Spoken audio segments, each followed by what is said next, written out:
Hi folks, thank you for joining me for another video. Today I'm finally going to give you another knife review. I know it's been a while, it's probably been a couple months at least since I've had an actual full-blown knife review. My initial reaction, or just to sum up my thoughts of the following review into just a few words, just sort of a short answer on how I feel about this knife. I will say that it is a very good knife. It is definitely not for everyone, and it's really tailored towards a few specific uses.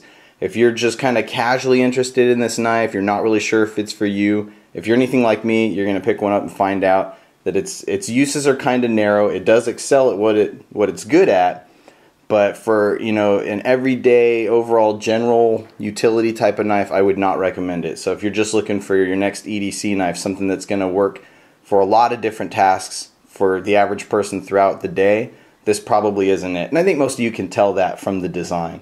But just in case anyone really is kind of on the fence or isn't sure, I'd say give it a lot of thought and check out a few reviews and really see what people are saying before you decide whether or not you want to drop the cash on this one, because the Spyderco Dodo doesn't really come cheap, at least not according to my finances. So without further ado, let's just jump right into it. This was produced in the USA, and that is marked on the blade. You can see Golden, Colorado, USA Earth. Was designed by Eric Glesser, as shown by his mark or insignia, his little logo there next to the spider hole.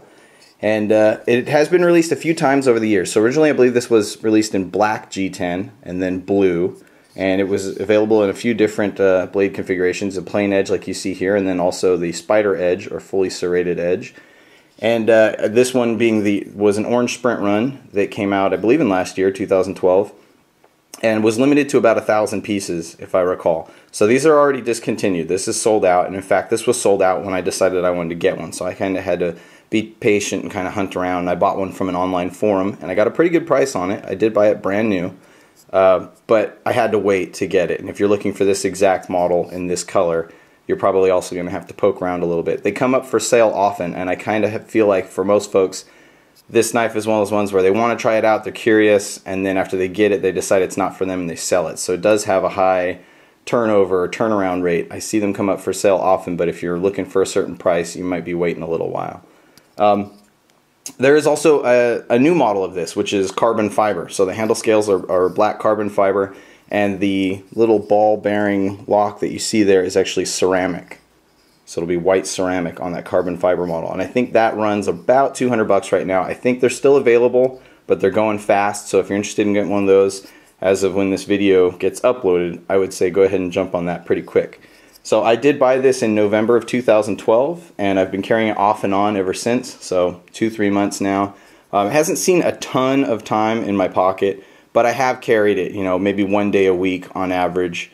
Maybe a couple days a week if I'm feeling particularly different and wanting to carry this blade, because I do like the way that it carries, and it's such an interesting and unique blade shape and handle design that I just kind of want to carry it, even though it's not really well suited for my usual everyday utility cutting tasks. The blade length on this is pretty short, just a little over 2 inches, so not a long blade by any means, but a great cutter because of that nice little S-curved blade that you see there. Total length is 6.2 inches. And when it's closed, it's about 4.5 inches. But it's pretty chunky, so you can see the width of it there.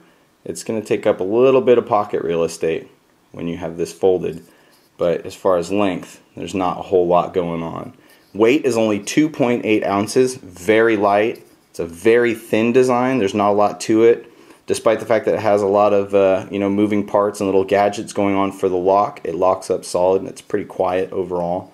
The blade steel is CPM S30V. That is shown as usual at the base of the blade there. And I haven't had any rust issues, so just throwing that out there. At least here in Southern California with S30V on any of my S30V knives, and I have several, I've never had any rust issues whatsoever. I do maintain my knives regularly, so I like to keep them oiled, and I do put them away in a cool, dry place.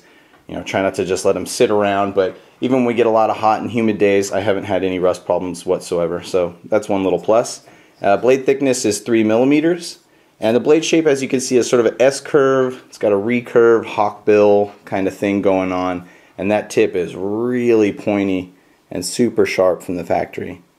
Let me kind of put it against the green there so you see a little contrast. Very claw-like or hawk-like, so it's a really cool blade shape in my opinion. And that is a hollow grind that goes about halfway up the blade, as you can see there. Handle material on this particular model is G10, and the texture is pretty nice. It's about on par with Spyderco's paramilitary.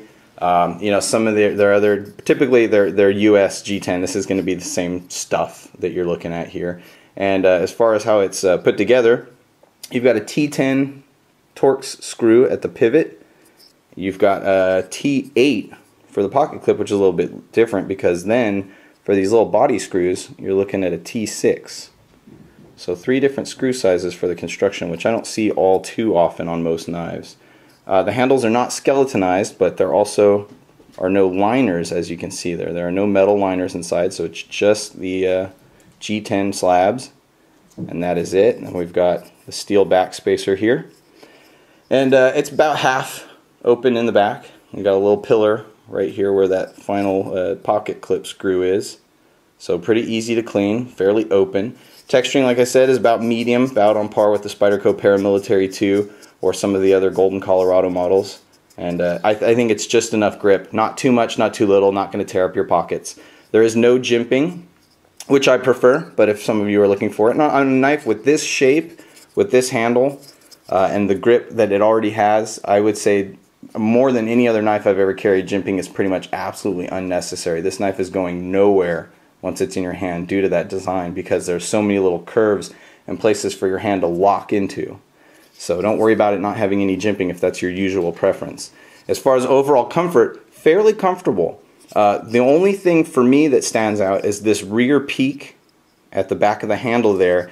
You can kind of see that obviously your first finger, your index finger, is going to go into that choil, that little 50-50 choil, part with the blade and part with the handle, and then the next 2 fingers in my mind should go in this next groove, and then probably have your pinky falling behind that little peak. Well, the way that my hand sits, the little peak seems to kind of want to sit a little bit. You can see where my ring finger is going right there, and this really isn't a big deal. I'm just kind of nitpicking here, but I just wanted to mention it, that this might not be absolutely perfect for all hand sizes. I'm about medium to large on my glove size, if that gives you any clarity as far as how that comfort goes. But it is comfortable despite that. It's just, if I had to pick, I would say this peak probably could be either moved out a little bit farther or in a little bit farther to kind of enforce my fingers to go in a slightly different, position. But that's how they have it set up, and it's overall pretty comfortable. No lanyard hole on this model, which is kind of unusual for Spyderco's, typically on their medium, and I'd say this is a small to medium sized blade. They usually will have a lanyard hole at the back. This one has none. Not a big deal for me. It is tip up only, but it is left or right handed. So you can see that it is set for right-handed right there, and it does use their wire clip, which I love. I was never really sure about Spyderco's wire clip, but I've grown to really like it. I think it's really cool. Very strong, but not too tight. And this one is, of the wire clip knives I have from Spyderco, this one is the tightest, but I can still get it in and out of my pocket pretty easily without tearing up my pockets. And it is very secure. Like I said, it's really tight, so without being overly tight, so it's going to hold onto your pocket really well. And I sincerely doubt it's going to slip out. It feels perfectly balanced from front to back. That being, that the blade steel is going to be heavier than the G10 handles, but because the G10 handles are longer, you can hear my cats playing with a plastic bag in the corner. Hopefully I'm not going to have to go over there and take it away from them. But because the G10 handles are longer, the weight balances out, so it feels perfect front to back. It doesn't feel handle heavy or blade heavy, and I find that very comfortable and pretty nice. Obviously, with a Spyderco folder, we've got a round opening hole for the opening mechanism, and it opens pretty easy. So because of the shortness of the blade and because of the curvature on the inside of the handle, it can be a little bit harder to flick open. That made it look really super easy, but every once in a while I'll go to flick it open and kind of get hung up. See, I did it right there and it didn't click out all the way. If some of you prefer to do the middle finger, index finger flick, that one's also pretty quick, but again, because of the curvature, sometimes you might not hit it just right every single time. But it does open super smooth. The pivot is ridiculously smooth. I don't know why. The washers, I don't know if it's just because it's just G10 right to the washers, or if it's just because of Spyderco's usual expert engineering, but just impossibly beautifully smooth at the pivot. Blade centering on this one, something I don't really care about. You've probably heard me say in past videos, not that big of a deal. But perfectly centered. You can see, it's kind of interesting just how thin that tip looks. Super, super thin because of that hollow grind towards the tip. The lock type is the ball bearing lock. And this is my first and only Spyderco with the ball bearing lock. And I've done a little bit of research online and kind of got some other opinions and thoughts on this lock because I have my own opinion of it, and to be honest, it's not very positive. Now, the lock itself, I have every confidence in. It's a very trustworthy design. It seems expertly designed, and it locks in positively and perfectly. No blade play, no wobble, no wiggle.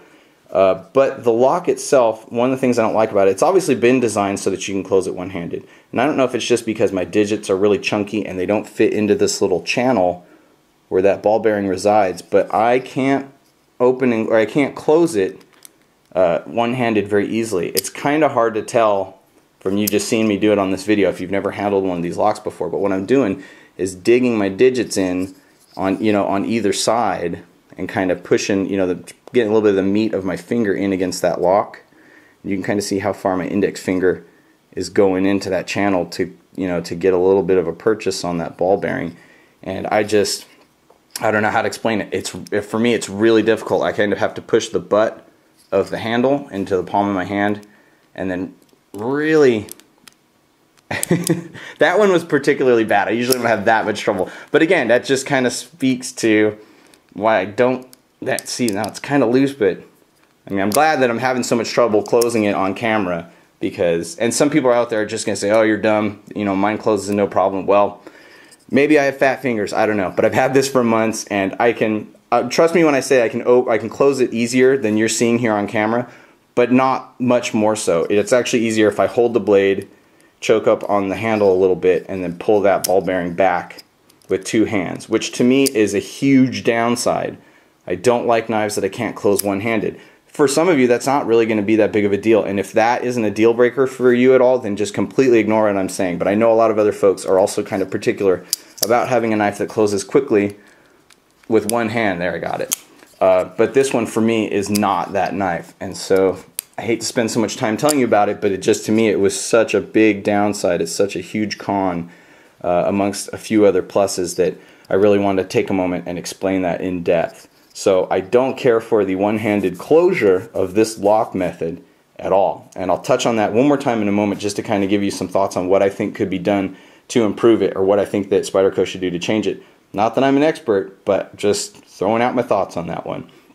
So other than that, like I said, the lock is rock solid. There's no rattling, there's no looseness, no wobble to the lock because that spring engages the ball against the back of the blade, whether it's closed or open. You don't hear any rattling or loose parts like you might with some other spring type locks. So perfect as far as the strength, reliability, and the solidity of the lock. Excellent. I have every confidence in the lock, in the blade design, in the overall construction. I think that it's fantastic. The knife almost feels like a fixed blade. I know that gets thrown around a lot, but this is one where it really truly is, at least this particular example for myself, that really truly is the case. I mean, just rock solid lockup, no up and down play, no side to side play. It just feels like a fixed blade, solid single piece when it is completely open. Excellent. The factory edge was actually pretty uniform from one side to the other, and ground pretty nicely. It's got a little bit of that, toothy sort of scratchy pattern that you'll see on a lot of Spyderco's factory edges, but I like it, and it was just razor sharp out of the box, just flying through every material. And speaking of materials, where I would say that this knife really excels is if you need sort of a glorified box cutter or utility blade, if you're cutting open a lot of strapping, if you're cutting open boxes, all sorts of different packaging materials, if you're cutting open retail packaging like clamshell packages, plastic, any of that kind of stuff, cellophane shrink wrap that's going on like in a warehouse setting, this knife would perform beautifully, and I would definitely recommend it if that was where you needed your knife. If you're doing a lot of work that you need a utility blade, I think that this thing holds an edge really well, and that little nasty tip right at the end that looks super aggressive is just going to bite into every single thing that you cut. It's going to fly through straps, it's going to fly through rope, through cord, it's going to cut through cardboard beautifully, and even after that's worn down because of that aggressive shape and tip at the end, it's still going to tear really well. So even if you don't get to sharpen it in a few days and it's getting a little bit worn down because of that pressure and because of that shape, it's still going to rip through materials, just like a typical hawkbill would, which is why this design works so well for, you know, if you're working on a boat and you're cutting a lot of rope, things of that nature. This is, you know, netting. This is going to work perfectly for you. And that would be the one case in which I would say this would make a fantastic choice. But also in a lot of those settings you might be wearing gloves, and if that's the case, consider that you're going to be two-hand closing this little ball bearing lock. In fact, when I wear my work gloves and I try this lock, I can't close it at all, not even once. So if you're wearing gloves, just consider you're going to have to use two hands to close this little guy. And then I think you'll be fine with it. Fit and finish overall, beautiful, probably one of the best Spydercos from Colorado that I've handled as far as the overall composition, you know, the bevels, the evenness from one piece of steel to the next. Just really, really great. So I'll give you a quick little rundown on my pros and cons. I'll give you a couple comparisons, and then I want to talk about the overall design one more time, and then I'll try and shut down this review. You know, it's thin, it's light, very comfortable. It cuts and slices amazingly well. It's got a super smooth pivot. It's very comfortable to carry, and it has a really strong clip. I love that wire pocket clip, and it's really quickly becoming one of my favorite Spyderco pocket clips, or any knife clip at all. The downside to me is that, considering the materials that are used and the, I don't want to say the popularity of knife, but considering the focus of the design and the materials that are used, I think that the knife is actually kind of expensive. Now I know this is a sprint run, as is the carbon fiber model that's out right now. So that definitely should factor into the cost and how much, you know, Spyderco is willing to sell the knife for. And again, I'm going to get into that in a moment, but I think that it's kind of priced high, and I think most people probably, if you're not really sure if you should get it, I think you should avoid it. I would say skip it and get something that you know right off the bat you're going to be comfortable with, or is going to be a little bit more useful for you, you know, just straight from the start. One of the other downsides to this knife, definitely the lock is very uncomfortable for me to close with one hand, and even in some cases with two hands. So I do not like that about this knife at all, despite how much I do like this knife. The blade length makes the knife better suited for specific tasks, like I said, you know, cutting rope, cardboard strapping. So for most folks looking for the average ideal EDC knife, this almost certainly is not it. Okay, let's see. Again, not for most folks. If you're really curious about this design, if it's something you've just been looking at for a long time and thinking about it and just looks really cool, I'd say get one. Get one, carry it for a couple weeks, try it out. If it doesn't get much use, you know, put it back in the box and sell it, and you'll probably get all your money back for it, if not a little bit more, because these hold their value really well, which is nice. And if you're just not completely enamored with the design, which I was before I purchased it, I knew I had to have this knife at some point or other. If that's not you, if I'm not describing you, skip it. The one thing I want to come back to the design. I said I wanted to come back and talk about the cost of the materials and the construction and everything. Let me throw in another knife really quick. This is the Spyderco Manix 2 Lightweight, which some of you had seen before on my new purchase video. Let me back out. I'll hold it up closer to the camera. Now this uses the same lock for the most part. It's got a ball bearing lock on a little shaft with a spring that pushes it underneath and against the blade. It locks into a little channel. However, this has a little polymer, or for lack of another descriptive term, sort of a plastic little cage or grip that encases that ball bearing, and that for me makes all the difference in the world. This lock is, while the spring is just as strong, the tension is just as tight as it is on the Dodo, this lock can be closed easily with one hand. You can see that I can just immediately pull that down because this little device, that little polymer cage, sticks out the edges of the handle.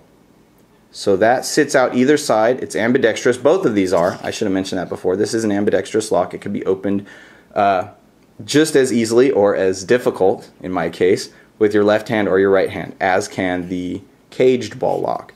But you can see that the ball lock on the Dodo does not stick out the handle at all, whereas the caged ball lock does. And rather than having to dig the meat of your fingers in there, ooh, that was a quick one, that wasn't too bad. Rather than having to dig the meat of your fingers into that channel to get the lock to disengage, you just simply pull back on that little plastic piece. I grip it on both sides and just let the blade drop. And it works beautifully. So, considering the price of the Dodo and considering the difficulty that I have with the lock, but that a design like this where you're going to carry it around, it's going to be your box cutter knife, your warehouse knife, your rope cutting knife, something you're using out on the boat, what I would say is, Spyderco, if you're listening, and I doubt that you are, but if you are, consider producing this knife with this construction, the FRCP handles. I think this would suit this knife perfectly. I would also cut it back from such, I mean, some of you aren't going to consider S30V to be a premium steel, but I would say dial it back a notch, have it produced in Japan, which, again, I don't know the logistics of, you know, changing the design and having it produced somewhere else, but I guarantee you, if they switch the handles to FRCP, if they switch to the caged ball lock, and if they switch to something like VG10, or even, I mean, forget about, you know, having it produced in Japan necessarily, switch to the CTS BD1, keep on producing it in Colorado, switch to the CTS BD1, same blade shape, you know, everything the same, but go to the lightweight handle with that caged ball lock, and I think that that would be the perfect match for this design. Because once you lower the cost of the materials, and once you put an easier one-handed lock on here, I think that it's going to open up the usefulness of this blade to a lot more people. I think you're going to find more people saying, hey, you know what, if you're selling me the Dodo, instead of selling it at $160 for a sprint run, if you throw this into production with these materials and you sell it for 80 bucks, 90 bucks, whatever it would end up being, you know, with this steel and this handle and the caged ball lock, I think a lot more people are going to pick one up and find more use for it. I think that's where it should sit in the market. I don't normally put these little opinions, my little spins on knives like this, but in this case I just thought it was glaring because I love the design of this knife overall, and I think that it deserves a larger audience. I think that its appeal could be broader if it was brought down in price, and if it was a little bit easier to open and manipulate with one hand. And I think that that's what you'll get with the FRCP with the cage ball lock design. So, having said that, I still do like this knife. I definitely do not recommend it for everyone, but I don't think it's going to leave my collection. I will still carry it from time to time because I think that it's really fun and it's nice to look at. Really long review like always. I'm going to show you a couple quick size comparisons for some of you who have been watching and maybe not really been able to judge that size. Let me put those two down next to each other real quick, side by side.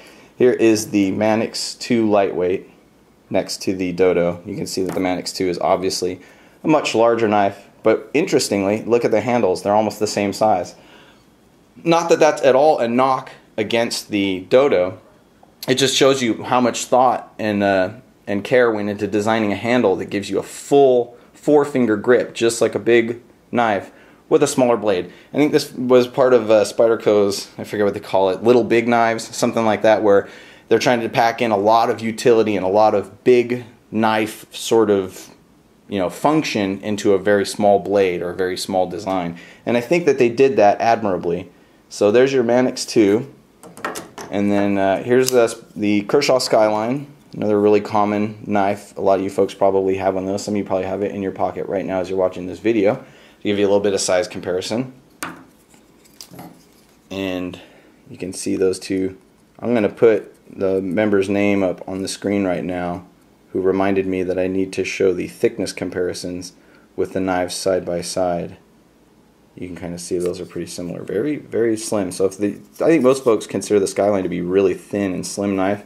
And you can see there that the Dodo is pretty much on par with the overall thickness. Might be a hair thicker. Kind of hard for me to tell even when I'm looking at them in person side by side. They're almost identical though. So there's one little comparison. We'll put that guy below. And then for another common knife that a lot of you folks probably have, the Spyderco Paramilitary 2. These are all also in orange G10. When you see them all together like that, it almost makes it look like the Kershaw is a Spyderco. If it just had a little round opening hole, I think that would kind of seal the deal. It almost look like they're meant to be grouped together. So again, you can see that the handles from the Dodo to the other two knives are actually really similar in overall length, but the blade is considerably shorter. But because of that really great hawkbill and that cool little S-curve, it cuts really well. It cuts really fast, and it just kind of bites in and slices really fast. And I don't know if you can hear it. There's like sirens. I think there's an ambulance going by down the street. So there's always something noisy going on in the background of my videos. Sorry about that. And this one's not orange, but let's put in another really common blade. that a lot of folks own, and that is the Spyderco Tenacious. This is my work knife that I carry every Monday through Friday, except sometimes I'll switch out with my Cold Steel American Lawman and put that in there side by side. Again, similar handle size, but you know, much longer blade.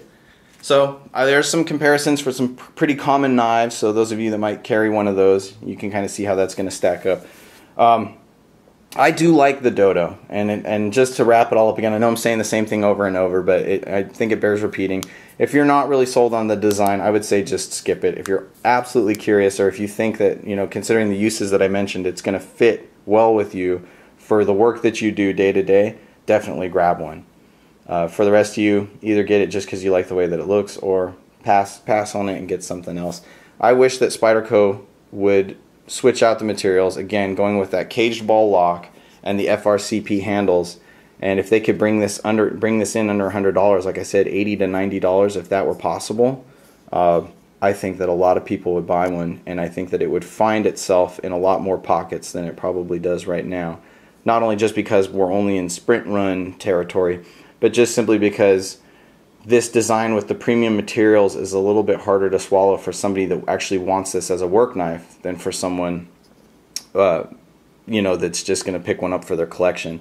And I think if they switch to these materials, they'll find people buying it because it's a little bit more affordable for, you know, a user or a beater knife that they can buy and use and not worry about it, and they're not, you know, worried about the collectability of it or anything like that. So anyway, there you have it. That is the Spyderco Dodo. That is my review. I hope you enjoyed watching. I hope you found it informative. I'll talk to you all soon. Bye.